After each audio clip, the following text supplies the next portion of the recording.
नमस्कार दोस्तों, welcome to study 24। Bihar police subordinate service commission यानी कि बिहार पुलिस के द्वारा जो बिहार वन दरोगा यानी कि रेंज ऑफिसर जिसे वन क्षेत्र अधिकारी भी कहा जाता है, तो उसका ऑनलाइन लिंक जो है एक्टिवेट हो चुका है। तो इस वीडियो में हम लोग जानेंगे कैसे फॉर्म को भर सकते हैं, स्टेप बाय स्टेप। देख सकते हैं यहाँ पे जो है लिंक एक्टिवेट है। पहला तो आपका रजिस्टर करना है, उसके बाद पेमेंट करना है, उसके बाद फिल एप्लीकेशन करना है। तो दो स्टेप में आपको कंप्लीट करनी है। तीसरी स्टेप में आप चाहें तो अपना स्टेटस भी देख सकते हैं। तो मैं आपको स्टेप बाय स्टेप सारा रजिस्ट्रेशन से लेकर प्रिंट तक दिखाने वाला हूं, तो अंत तक बने रहिएगा। चैनल को सब्सक्राइब कर लीजिए पल पल की अपडेट के लिए। लिंक वगैरह, डायरेक्ट लिंक वगैरह रोजगारबिहार.com पे उपलब्ध है। देख पा रहे होंगे यहाँ पे सारा कुछ उपलब्ध है, तो आकर चेक कर सकते हैं। और यहाँ पे ऑनलाइन करने के लिए डायरेक्ट अप्लाई लिंक दिया हुआ है, तो यहाँ से डायरेक्टली इसे ओपन कर सकते हैं। तो मैं यहाँ पे ओपन कर चुका हूँ, देख पा रहे होंगे। देखिए ओपन हो गया। अब यहाँ पे स्टेप 1 पे क्लिक करना है, रजिस्टर एंड मेक पेमेंट पे। तो यहाँ पे आपको अपनी भाषा सेलेक्ट करनी होगी। पहले तो मैं यहाँ पे हिंदी कर देता हूँ। उसके बाद देख सकते हैं इंस्ट्रक्शन जो है हिंदी में आ चुका है। यहाँ पर वही सब जनरल इंस्ट्रक्शन है कि कौन कौन से आवेदन कर सकते हैं, क्या एज वगैरह है, वो सब जानकारी दी गई है। ठीक है। और इसके अलावा जो है नीचे आते हैं तो एप्लीकेशन फीस आपको देखने को मिल जाती है। जैसा कि आप देख पा रहे होंगे, सभी कोटि के गैर जो बिहार के बाहर के कैंडिडेट हैं उनको 700 रुपये लगेगा। जो बिहार के निवासी हैं जनरल कैटेगरी, उनको 700 रुपये लगेगा। और जनरल कैटेगरी के महिला को 400 रुपये लगेगा।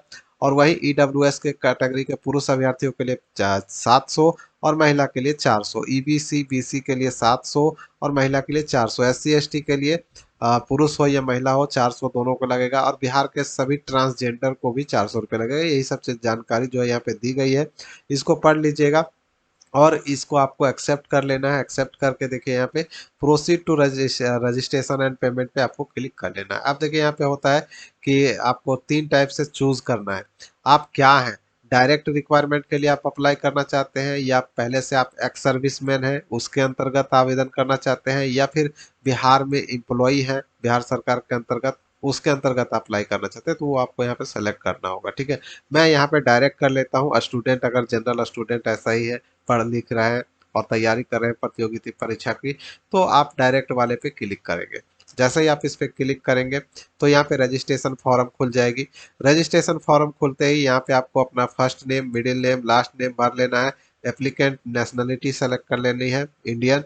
और यहाँ पे एप्लीकेंट मोबाइल नंबर यहाँ पे भर देना है। और यहाँ पे ईमेल एड्रेस भर देना है। और यहाँ पे पूछेगा कि क्या आप बिहार के निवासी हैं, तो यस नो कर सकते हैं। मैं यस कर चुका हूँ। अब यहाँ पे पूछेगा कैटेगरी आपकी क्या है, जनरल, एससी एसटी जो भी आपका है वो आप यहाँ पे सेलेक्ट कर लेंगे इस प्रकार से। फिर यहाँ पे आ जाएगा सेलेक्ट एप्लीकेंट जेंडर। तो जेंडर मेल फीमेल जो भी आप है उसे सेलेक्ट कर लीजिए। डेट ऑफ बर्थ यहाँ पे एक एक करके सेलेक्ट करके डाल दीजिए। ठीक है। दिन महीना साल सेलेक्ट करने के बाद यहाँ पे आपको प्रोसीड का ऑप्शन दिख रहा है, प्रोसीड पे आपको क्लिक कर देनी है। मैं पहले इसको भर लेता हूँ, उसके बाद प्रोसीड करता हूँ। प्रोसीड पे क्लिक करने के साथ दोस्तों आपको जो है यहाँ पे प्रीव्यू दिखाता है कि आपने जो भरा है वो उसका प्रीव्यू आपको दिखाई देगा। अब आपको क्या करना है, यहाँ पे आप देख पा रहे होंगे, इसको आपको टिक कर लेनी है, एक्सेप्ट कर लेना है। और ये कैप्चा कोड को यहाँ पे डालना है। और देखिए पेमेंट दिखा रहा है 400। आप अगर जनरल कैटेगरी सेलेक्ट करेंगे तो आपको 700 दिखाएगा। तो उसी प्रकार से आप यहाँ पे सेलेक्ट कर लीजिए, दिखाएगा। और उसके बाद अगर कुछ गलती है तो आप एडिट पे क्लिक करके एडिट कर सकते हैं, क्योंकि बाद में एडिट वगैरह होगा नहीं। ठीक है। तो डायरेक्टली पहले एडिट कर लीजिए। उसके बाद अगर सब कुछ ठीक रहे तो यहाँ पे मेक पेमेंट पे आपको जो है क्लिक कर लेना है। देखिए मैंने यहाँ पे कैप्चा कोड भर दिया। मेक पेमेंट पे क्लिक करते हैं। एक बार वेरीफाई करने के लिए बोलेगा, ओके कर लीजिए। ठीक है, ओके होगा। अब यहाँ पे ओके करने के बाद जो है पेमेंट का गेटवे खुल जाएगा। आप यहाँ पे net banking, credit card, internet banking, या फिर आप यूपीआई के माध्यम से भी आप यहाँ पे पेमेंट कर सकते हैं। देखिए मैं पे नाउ पे क्लिक कर देता हूँ। जैसे इस पे क्लिक करते हैं एक क्यूआर कोड दिखाई देती है, इसको स्कैन करके अपना पेमेंट को कंप्लीट कर लेना है। और पेमेंट स्लिप को जरूर डाउनलोड करके रखिएगा। ठीक है।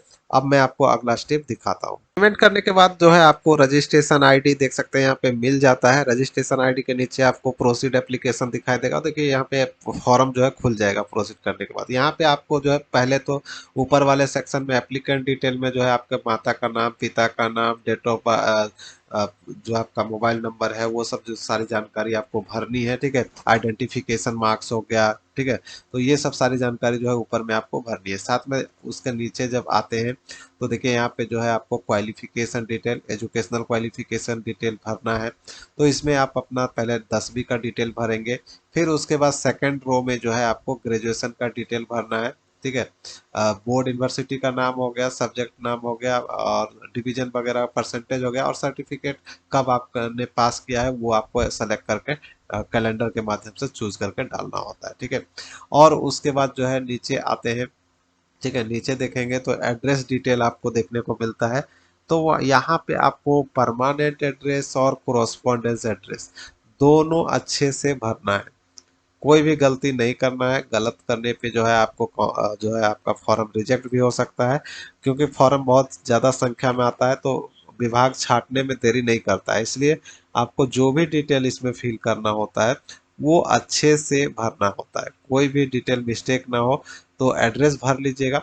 एड्रेस के बाद जो आ जाता है आप देखेंगे नीचे, तो डिक्लेरेशन ऑफ क्रिमिनल केसेस, यानी आपके विरुद्ध कोई केस तो नहीं चल रहा है कोई थाने में, कोर्ट में। तो इसी में आपको यस नो करके आपको जवाब देना होता है। तो यस नो आप यहाँ पे कर लेंगे। आपके विरुद्ध कोई केस चल रहा है तो यस करेंगे, नहीं चल रहा है तो नो करें।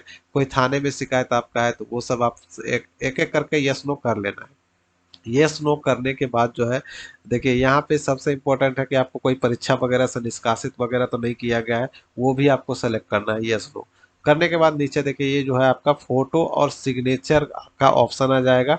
तो हिंदी और अंग्रेजी दोनों में सिग्नेचर को जो है अपलोड करना है, और फोटोग्राफ जो है लेटेस्ट फोटोग्राफ अपलोड करिएगा। फोटो में दोनों कान दिखाई देने चाहिए, जैसा कि यहाँ पे एग्जाम्पल में फोटो भी दिखाया गया है। तो फोटो में जो है आपका कान दोनों दिखाई देना चाहिए, और फेस थोड़ा बड़ा होना चाहिए, ठीक है।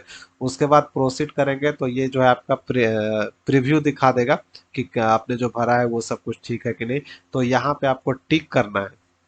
टिक करने के बाद देखिए यहाँ पे टिक करने का ऑप्शन है दो दो, तो दोनों को आपको टिक कर लेनी है और कैप्चा कोड को भरना है। कैप्चा कोड को भरने के बाद सबमिट एप्लीकेशन पे क्लिक करना पड़ेगा। अगर कुछ गलती है तो एडिट भी कर सकते हैं, एडिट का ऑप्शन भी है। तो सबमिट जैसा ही आप करेंगे, तो सबमिट करने के बाद जो है देखिए यहाँ पे आपको रजिस्ट्रेशन जो है आपका प्रोविजनली सबमिटेड दिखाएगा। The application form is provisionally submitted. तो सबमिट हो जाने के बाद ये जो नीचे आपका ऑप्शन था प्रिंट एक्नॉलेजमेंट, प्रिंट कर लीजिएगा। इस प्रकार से फॉर्म को भरना है। मिलते हैं नेक्स्ट वीडियो में नेक्स्ट अपडेट के साथ, तब तक के लिए बाय। जय हिंद, जय बिहार, बेस्ट ऑफ लक।